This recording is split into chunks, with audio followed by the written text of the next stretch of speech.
Hi everyone, it's Ali at Crowthorne Angling here, and I'm joined by our good friend Dan today, who's actually on the Fox Rage team, one of the sponsored anglers that they've taken on this year and doing really well. Enjoying it? Loving it. How long have you been lure fishing, Dan? Lure fishing for about 3-4 years now. Yeah. And yeah, it's been really good. Obviously, getting better. Don't look and like it with all this no. gear on the. We're a little part of my collection. We're out in the yard today because of the COVID restrictions and the masks being worn. We couldn't really shoot this in the shop, so we're outside. Excuse the noise of the traffic from the road in front of the shop. We'll do what we can, but we want to talk to you about a bit of lure fishing. It's this time of year where a lot of guys give it a go for the first time. And a lot of carp anglers that want to do something a little bit more active than trying to keep warm in their bivvy. And we get a lot of guys coming in saying, I just want a basic setup, don't want to buy too much, don't want to spend tons of money. Obviously not what you can see here. Dan's gone to town on all this gear. But Dan, we're going to try and get your kind of step 1, 2, 3 to getting into a bit of pike and perch fishing, which is ultimately what you'll catch you most of the time, and a bit of zander, but a bit more specific. But I think what we want to try and achieve today is just, if you were to talk to someone who'd walked in the shop for the first time, who wanted to try a bit of drop shotting or a bit of lure fishing for pike, the kind of basics, what they would need: a rod, a reel, some sensible lures, a bit of luggage maybe to hold it all in, some basic tools. But you've obviously got a lot of stuff here, some big scary lures that I guess are a bit more pike specific, some tools. We've got some new stuff from the shop. I mean, this thing's huge. That's a PB for some people. But that's obviously for big pike fishing. So we're going to just have a quick scout over what we've got out here. Most of it's yours. You've got a ton of rods and reels which are all sort of set up for sort of specific types of lure fishing. But let's just say someone wants to go drop shotting or do some small lure fishing for, you know, some of the hard lures or some of the shads for perch.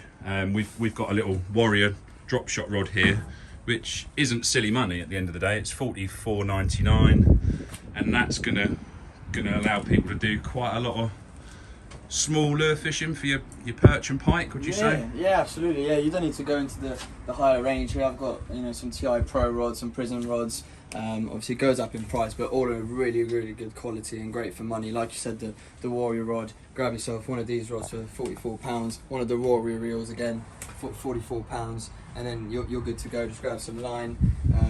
Obviously a few different things that you'll have to have is obviously a bit, like I said, a bit of line, some fluorocarbon. Always gotta have some fluorocarbon at the end of the lines for your perch fishing. It's nice and clear, reduces what the fish see, but still gives a lot of mobility for your lure.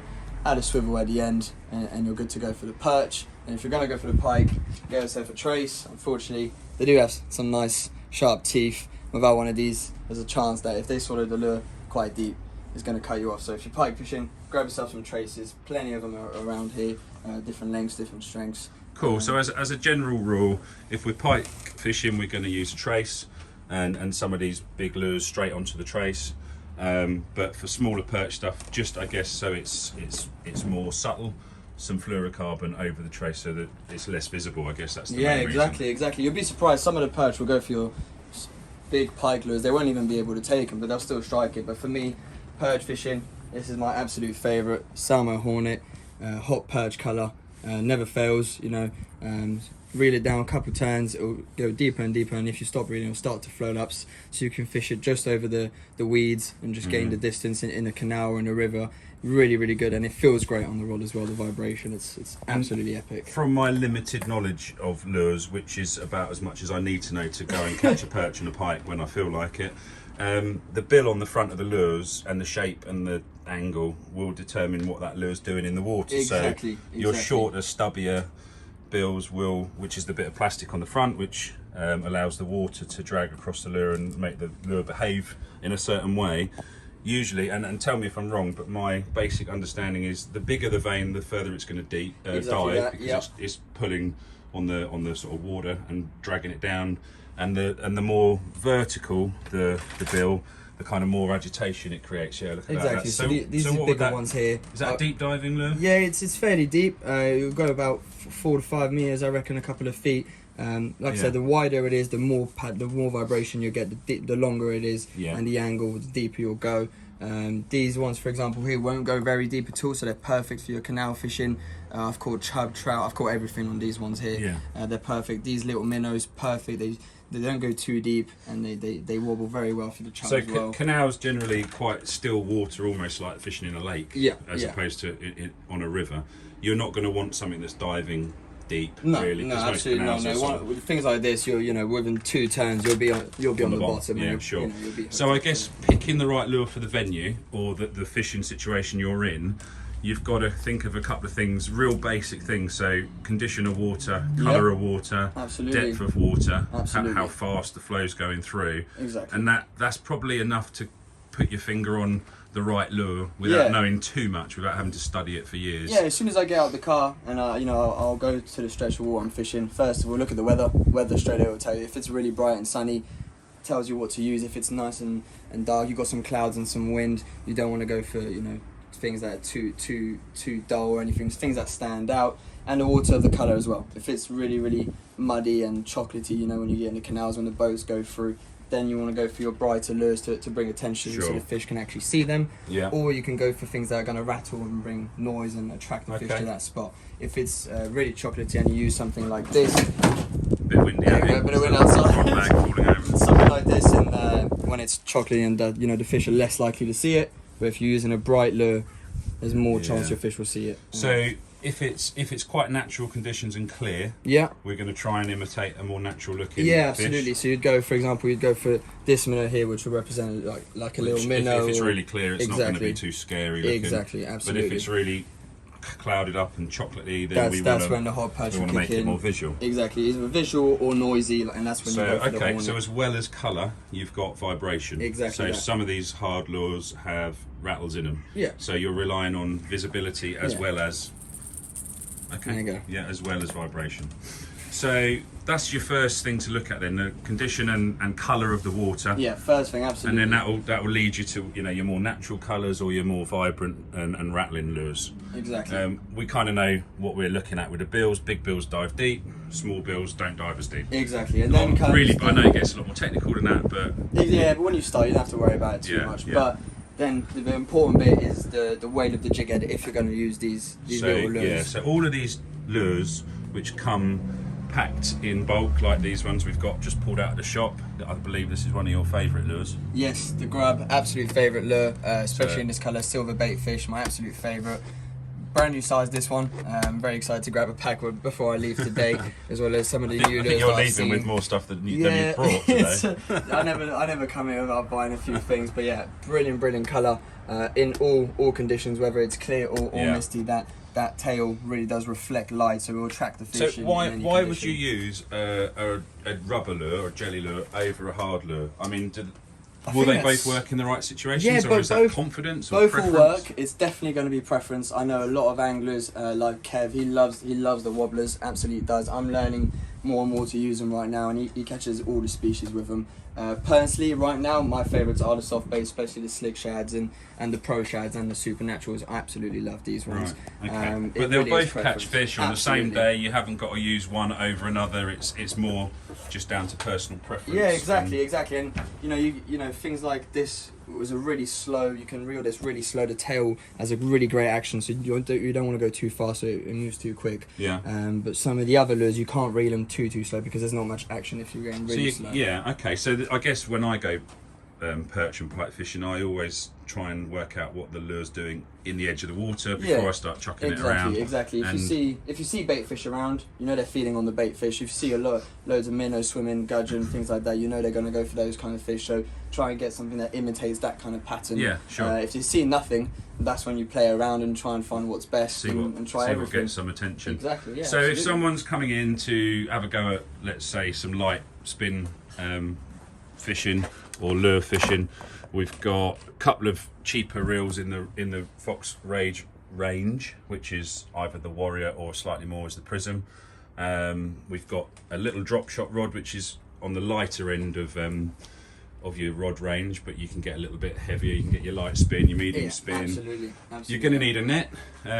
You know, these are 27-pound rubber nets, so you don't get your trebles and hooks and that. Or you can go down to the tasty end of the range, which is obviously what Dan's using. Well, I think you'll see most people right now on YouTube. You see most anglers will have these nets. They're absolutely amazing. They're small. They clip onto the side of your belt. They open up in 2 different sizes. You get loads of distance. If you're quite high up on a little lock or weir, and you know it's hard to reach, no problem, just flick this out. I guess that's the key to lure fishing, is being mobile. Exactly, that's what it is. This is all your luggage here, so you've got I guess you're going to take your absolute best. favourite. Absolutely, you get one of these boxes in there, one of these boxes at the back, your forceps attached to the side, everything you need nice and light. Net clips onto the side, and then you're, because you want to be covering as much ground as possible. If you're limited to the area you can cover because of the gear you're carrying, you're gonna cover less water. Absolutely, that's what I love about the lure fishing. You just got one rod or 2 rods, another one clipped on your bag. Everything's on you, and you can just walk and look for spots. And whenever you get a fish and it's just there, flick, boom. You're never wondering where it is. It's really, really good. So we're looking at maybe 50 quid for a reel, 50 quid for a rod, 25 quid for a net. And then it's like being in a sweet shop with lures. They're all going to work. You kind of want a range of sizes, and I guess for your sort of beginner, going and catching a 1 pound perch is kind of your first target. Yeah, absolutely. Once you've done that, you can think about pike, I guess, or if you want to go straight for the pike. Sometimes you'll fish for pike, you'll catch perch. You'll fish for perch, you'll catch pike. Everybody knows how it is. So it's it's just the fun of trying different things, and you'll figure out quite quick what you prefer to use, and you'll get used to that, and then you'll start exploring different types of lures and everything. As you can see, I'm starting to grow now. Of course, and I guess we're just kind of skitting over the basics. We can go into a lot more detail about how to tie things up and what weight of fluoro to use and how to make lures behave specifically for what they're designed to do, which we will do in a series of videos we're going to cover over the winter and in the next couple of months. But this today is really just to sort of explain. You probably only need a box this big to start with a few bits and bobs in. Get a couple crayfish in there. Have to have the crayfish. Obviously, you'll know if you're fishing the canals or the rivers. You've seen this crayfish. You jig these along the bottom, or even retrieve on the retrieve, and they're just brilliant. Absolutely so this is very specific to canals. Yes. I mean, it works in the rivers as well, even if you're reservoir fishing. But in canals, you can't go wrong. The perch, absolutely love them. And then obviously you've got the floating creature baits as well. They've just come out. Have to show this. It's come with this brand new pouch. Rage do is really well thought out and designed. So these lures, they need to be separate to your other lures. They will mix and affect the other one. So special pouch being created for them, really easy to use, and they're resealable as well. So you've got these, you've got the crayfish, you've got the paddle, and they're all buoyant, so they all float up, upwards. So especially with the crayfish, when they're on the defense mode, you'll see them claws will come up in the air when they're on the fence. That's exactly what these do. You get your jig head.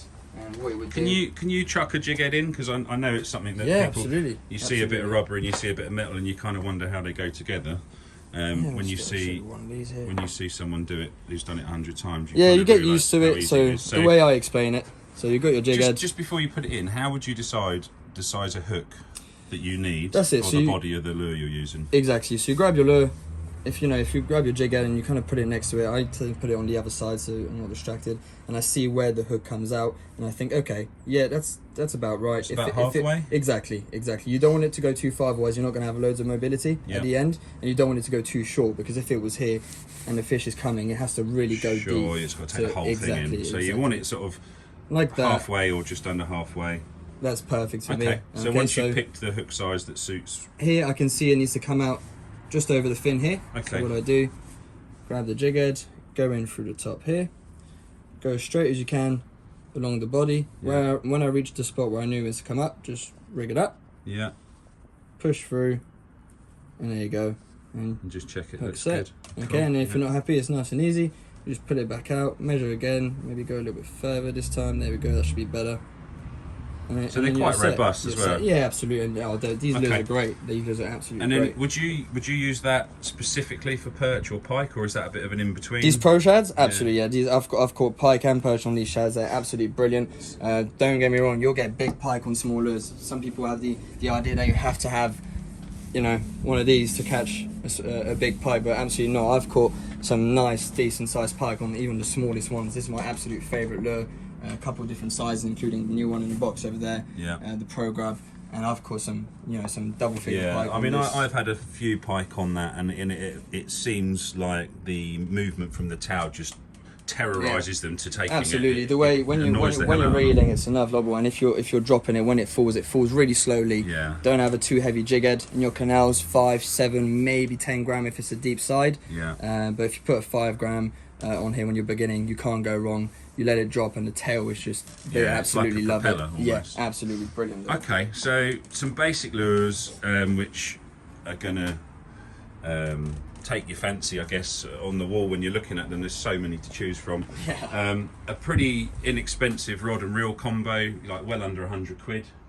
Yeah, that's it. And a net to suit, something that can deal with a pike, but it doesn't need to be huge. They're not like massive carp nets that we all use. They are enough to get the fish and to obviously the bank. The best part about these nets is the rubber material. So if you're using your carp nets with the lure and your pike starts to spin around in there, I've done it myself. The crocodile roll, it's absolutely deadly. But with these, and no matter what, you'll have a much easier time taking it. And they dry out a lot quicker, and they don't smell like a carp net. Absolutely.